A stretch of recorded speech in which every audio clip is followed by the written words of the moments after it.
할렐루야. 사랑하는 불꽃교회 청년 여러분들, 이렇게 온라인으로 여러분들 만나게 되어서 어떻게 보면 참 안타깝게 생각합니다. 그래도 모두 여러분들 건강하게 안전하게 유의하시면서 또 여러분 맡은 자리에서 신앙 잘 유지하시면서 지내셨으면 좋겠습니다.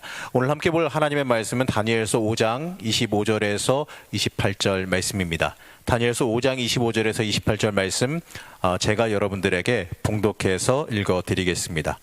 기록된 글자는 이것이니 곧 메네 데겔 우바르시니라. 그 글을 해석하건대 메네는 하나님이 이미 왕의 나라의 시대를 세워서 그것을 끝나게 하셨다 하미요, 데겔은 왕의 저울에 달아보니 부족함이 부였다 하미요, 베레스는 왕의 나라가 나뉘어서 메대와 바사 사람에게 준바되었다 함이니이다 하니. 아멘.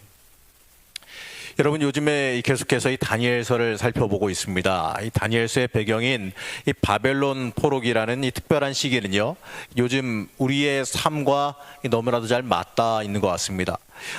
우리가 살아가는 삶이 말이죠, 이 바벨론 포로기 못지않는 아주 복잡하고 어려운 상황에서 살아가기 때문에 더더욱 그렇습니다.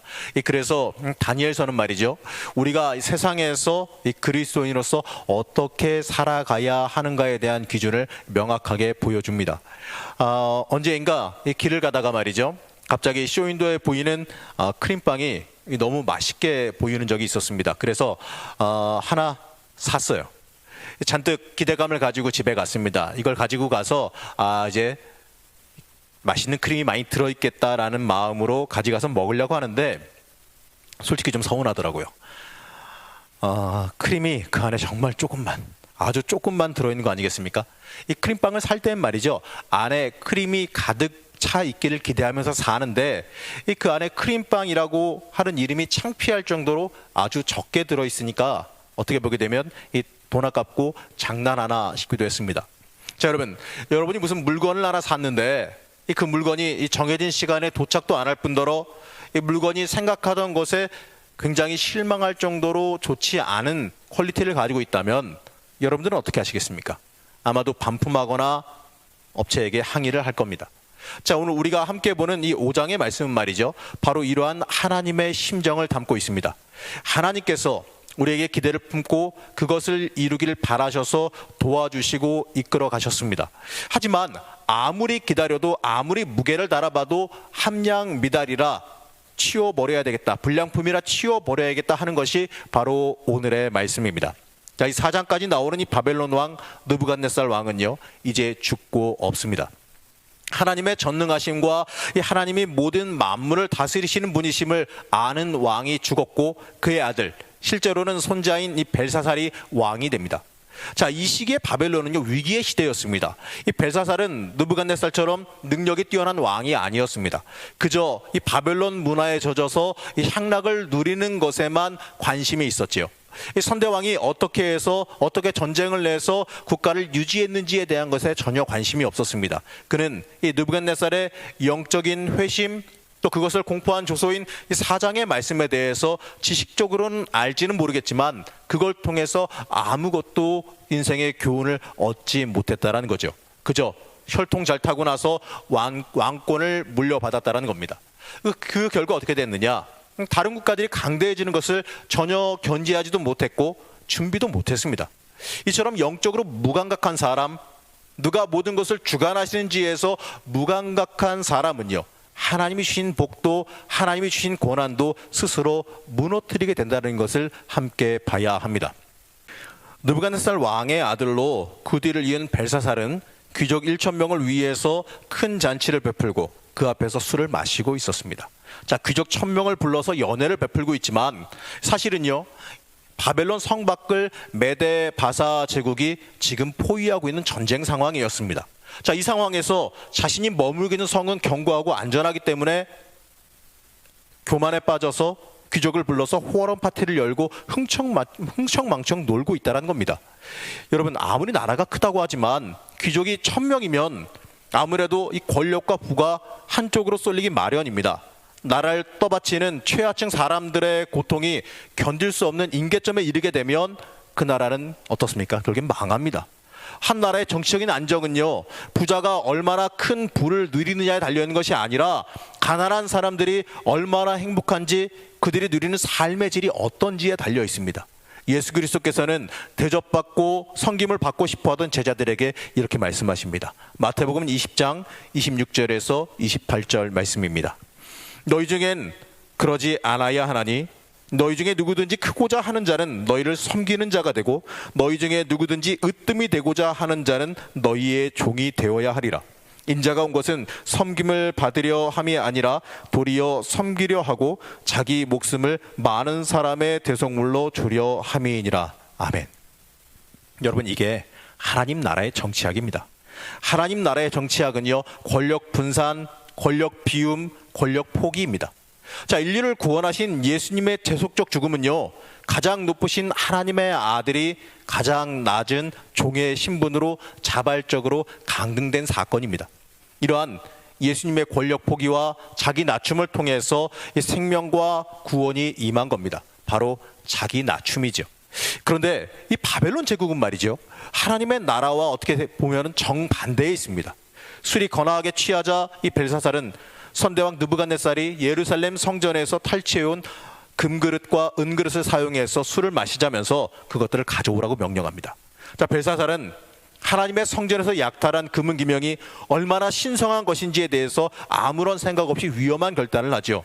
만일 야훼 하나님이 바벨론이 정복한 나라들의 신처럼 참신이 아니라면 아무 문제가 없습니다. 그러나 하나님은요, 이방 군주의 유흥을 돋우는 데 동원될 분이 아닙니다. 하나님은 이스라엘에 얽매이는 분도 아닙니다. 하나님은 지극히 거룩하신 하나님이시지요. 하나님은 역사의 주인이시며 만물의 창조자이십니다. 그런데 이 벨사살은요, 이 바벨론 제국이 최강이라는 그 망상에 사로잡혀서 하나님의 성소에서 탈취해온 이 금은 그릇에 술을 담아 마셨습니다. 그 뒤에 그들은 자신의 신을 찬양하지요. 다산, 풍요, 무력을 상징하는 신들입니다. 자, 선대왕은 하나님을 경험하고 하나님을 섬겼습니다. 이 모든 것의 주인이 하나님이심을 고백했습니다. 그러나 그의 자손의 모습은 얼마나 다릅니까? 하나님이 비운 자리를 악한 것들이요, 굉장히 쉽게 가로챕니다. 하나님의 자리를 비워둔 자들은요, 우상 숭배할 가능성이, 우상 숭배로 빠져들 가능성이 활짝 열려 있는 겁니다. 그렇기 때문에 우리는 오직 성령에 충만해서 이 악한 때를 대비하고 영적으로 항상 깨어 있을 수 있어야 합니다. 자, 이러한 영이 최고조에 달했을 때 이 잔치 분위기를 순식간에 깨는 침입자가 나타나죠. 갑자기 사람의 손이 나타나서 왕궁 촛대 맞은편에 석회벽에 글자를 쓰기 시작합니다. 순식간에 뭔가 휘갈기는 듯한 그 손을 보자 연애를 즐기던 왕의 얼굴빛이 갑자기 변하죠. 자, 순식간에 벨사살 왕을 공포로 몰아넣습니다. 이 벨사살은 이 두려운 생각에 충격을 받은 나머지 성경 말씀대로라면 그의 넓적다리 마디가 녹는 듯하고 그의 무릎이 서로 부딪힐 정도가 되었다, 다리가 후덜덜 떨렸다는 얘기예요. 이 갈대아 술사와 이 점쟁이들을 불러서 큰 상을 걸고 저 문자를 해석하라라고 시키지만 어떻습니까? 해석하는 사람이, 읽을 수 있는 사람이 아무도 없어요. 이 모습은요, 자기 스스로 화를 자초하는 모습의 한 모습입니다. 자, 우리의 인생도요, 혹여나 나를 이처럼 파멸로 이끌어가고 있지는 않은지 한번 살펴봐야 합니다. 자, 이러한 상황에서요, 왕비가 이 두려움에 사로잡힌 왕을 진정시키고 잊혀진 인물인 다니엘을 소개합니다. 거룩한 신들의 영이 그 안에서 활동하는 사람이 있으니 왕의 부친 때에 있던 자로 명철과 총명과 지혜가 신들의 지혜와 같은 자, 바로 이렇게 불리우는 다니엘을 소개합니다. 자, 다니엘은 그 글자를 해석하기 전에 벨사살에게 역사 교육을 먼저 하는데요. 자, 18절에서 21절 말씀은 느부갓네살의 왕위 상실과 회복의 이야기, 곧 다니엘서 4장의 이야기를 요약해서 들려주죠. 벨사살 왕이 알아야 할 이 느부갓네살의 왕위 상실과 회복 과정을 들려줍니다. 자, 벨사살이 알아야 했던 것은요, 하나님께서 느부갓네살에게 큰 권세를 주셔서 온 백성과 나라들과 언어가 다른 모든 사람들이 그 앞에 떨며 두려워했다라는 거죠. 이어서 이 다니엘은 왕을 책망합니다. 5장 22절에서 23절을 각색해서 제가 읽어드리면 이렇습니다.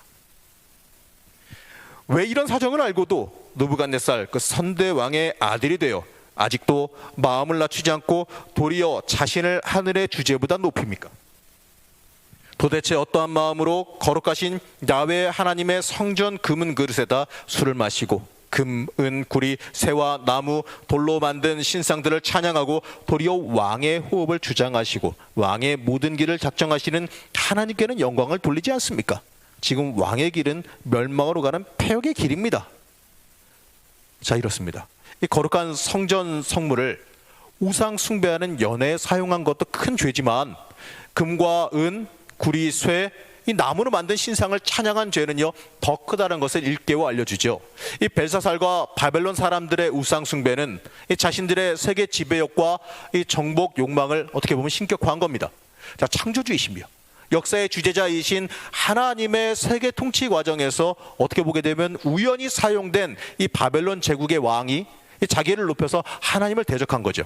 자, 이때 한 손가락에 나타나 심판의 메시지를 전했습니다. 이 왕의 오만과 악행을 심판하기 위한 하나님의 신탁이죠. 자, 25절은 이제 실제로 나타난 글을 소개합니다. 메네 데겔 우바르신. 자, 여기서 이 메네는요 세대 또는 연대를 계산했다라는 뜻입니다. 즉 하나님은요 이 벨사살이 다스리는 이 바벨론 제국에 존속할 수 있는 연대를 세워서 이제 끝나게 하셨다는 겁니다. 하나님은 한 국가나 단체 그것의 존속 연대를 결정하십니다. 그러면서 이 하나님께서 한 나라의 존속 여부를 결정하시는 그 기준이 뭐냐? 자, 5장 전체의 맥을 살펴보게 되면 하나님의 역사 주재권을 부인하고 스스로 높여 거역하는 왕국은 어떻습니까? 반드시 망한다라는 거죠. 자, 그러나 하나님 나라의 통치 원리에 비슷하게 닮은 나라는 오래 유지되게 됩니다. 자, 하나님 나라에 접근하는 나라는 하나님 두려워하며 하나님 안에 거하는 겸손한 나라입니다. 자, 군사력과 경제력을 절대화해서 다른 나라를 약탈하는 정복욕이나 이 국가의 구성원 중에 가장 연약한 자들을 착취하고 압제하며 가난한 자들을 돌보지 않는 통치는요 반드시 멸망하게 되어 있습니다. 그렇기 때문에 이 정복욕, 이 압제적 통치를 이어받은 벨사살은요 어떻게 보게 되면 반드시 허무하게 끝날 수밖에 없다는 거죠. 하나님은 한 나라의 존속 연대를 결정하시기 위해서 그 나라가 가지고 있는 정의와 자비 그리고 진리와 공평을 실천하는 양과 질을 측정하십니다. 메네 다음에 반복된 단어인 데겔은요 무게가 측량되었다라는 뜻입니다. 벨사살 왕을 저울에 달아보니 어떻습니까? 부족했다라는 거죠. 자, 그럼 뭐가 부족하느냐? 4장 27절 말씀에 비춰보면 그 답을 잘 알 수가 있습니다. 자, 말씀을 보게 되면 이렇습니다. 공의를 행하셔서 왕의 죄를 속하시고 가난한 백성에게 자비를 베푸셔서 죄를 속하시기 바랍니다. 그렇게 하시면 왕의 영화가 지속될 수 있을지도 모릅니다. 자, 다시 말해서 이 국가 구성원 가운데 가장 연약하고 가난한 자에게 자비를 행하는 일만이 이 벨사살 왕의 통치를 연장시킬 가능성이 있다는 거죠. 자, 그런데 이 벨사살의 통치를 저울에 달아보니까 어떻습니까? 그 나라를 유지시켜야 되는 이유인 하나님의 공평과 정의가 턱없이 부족하고 모자랐다는 겁니다. 바로 하나님의 나라로서 부족하다는 거죠. 자, 우리가 이 신앙인으로서 이 세상을 살아가면서 하나님 중심으로 살며 하나님을 범사에 인정하며 살아가야 합니다. 자, 실천하는 신앙으로 하나님의 공평과 정의가 내 인생을 지배하게 만들어야 합니다. 자, 그러면서 내 삶의 자리를 하나님의 나라로 변화시키는 사명을 우리가 충실하게 수행하며 살아가야 합니다. 자, 우리의 인생은요 얼마나 하나님 보시기에 하나님의 원리에 충실하며 살아갑니까? 자, 우리의 인생을 보면서 함양 미달의 인생아, 너는 더 이상 이 땅에 있을 필요가 없다, 넌 유지되어질 필요가 없다, 너는 이제 끝이다, 이러한 선포를 우리에게 하시면 여러분들은 어떻게 하시겠습니까? 자, 예수님이 이렇게 말씀하십니다. 요한복음 14장 6절 말씀입니다.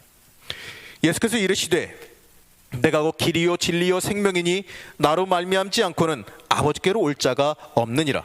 자, 이 말씀은요 기독교인들이 우월하다는 증거가 아니라 이 그리스도인들 스스로가 마음에 새겨야 하는 말입니다. 나는 얼마나 예수님 따라 살아갑니까? 나는 얼마나 예수님의 길을 따라 살아갑니까? 내 인생이 복된 길이 되길 원하십니까? 그러면 내 삶이 하나님의 나라를, 하나님의 길을 따라가야 합니다. 내 인생이 복되길 원하십니까? 그러면 당연히 하나님 나라의 법칙을 따라 살아가야 됩니다. 하나님께서 말씀하고 계시는 메네 데겔 우바르시는 하나님께서 우리에게 알려주시는 진리입니다.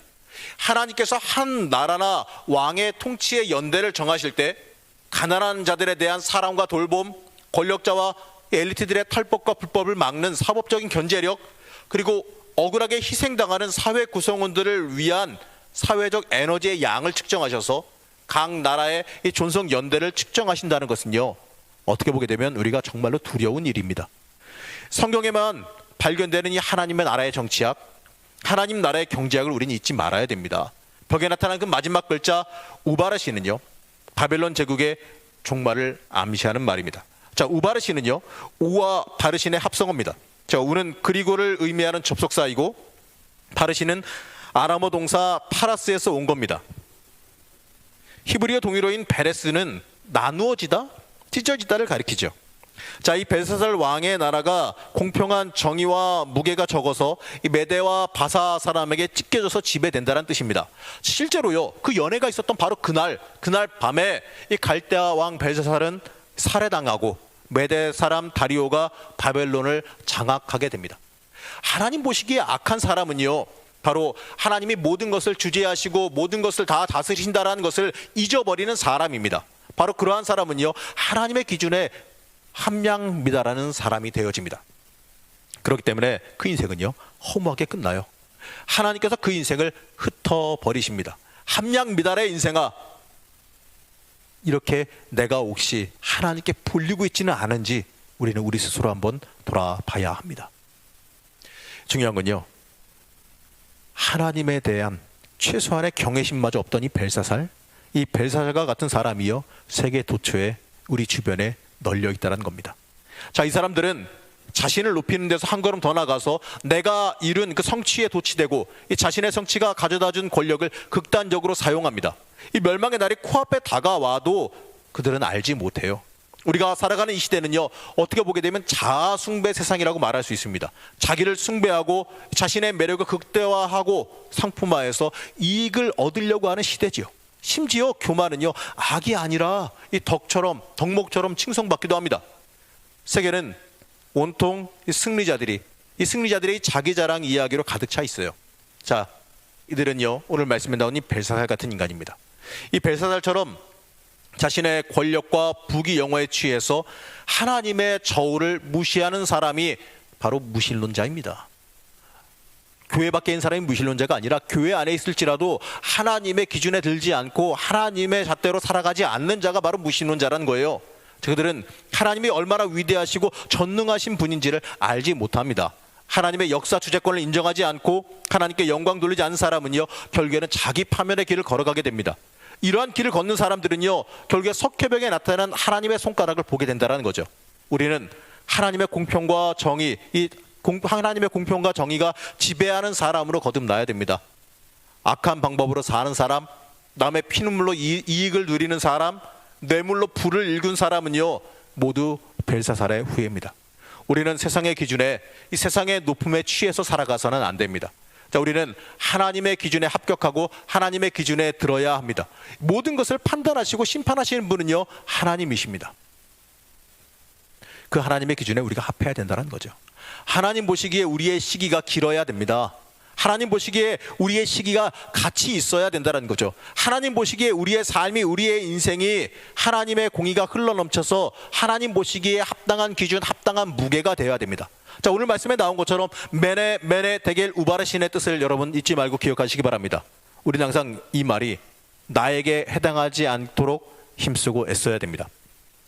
우리는 하나님의 저울 위에 있습니다. 하나님께서 나를 통해 원하시는 것은요, 하나님의 공의가 내 인생을 통해 이루어지기를 바라는 겁니다.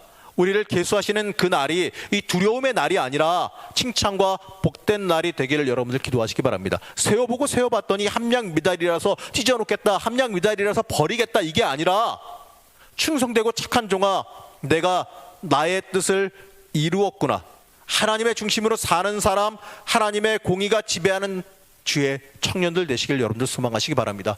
이 땅에서요, 여러분 가치관을 명확히 잡으시기 바랍니다. 이 코로나다 뭐다 하면서 이 어려워진 이 세상, 가치관이 흔들리는 이 세상 속에서 우리가 붙잡아야 되는 것은요, 세상적인 논리나 정치적인 논리가 아니라 말씀입니다. 하나님의 말씀이 여러분 인생의 기준 되어져야 합니다. 우리의 청년 시절은요, 방향 잡기 위한 시기입니다.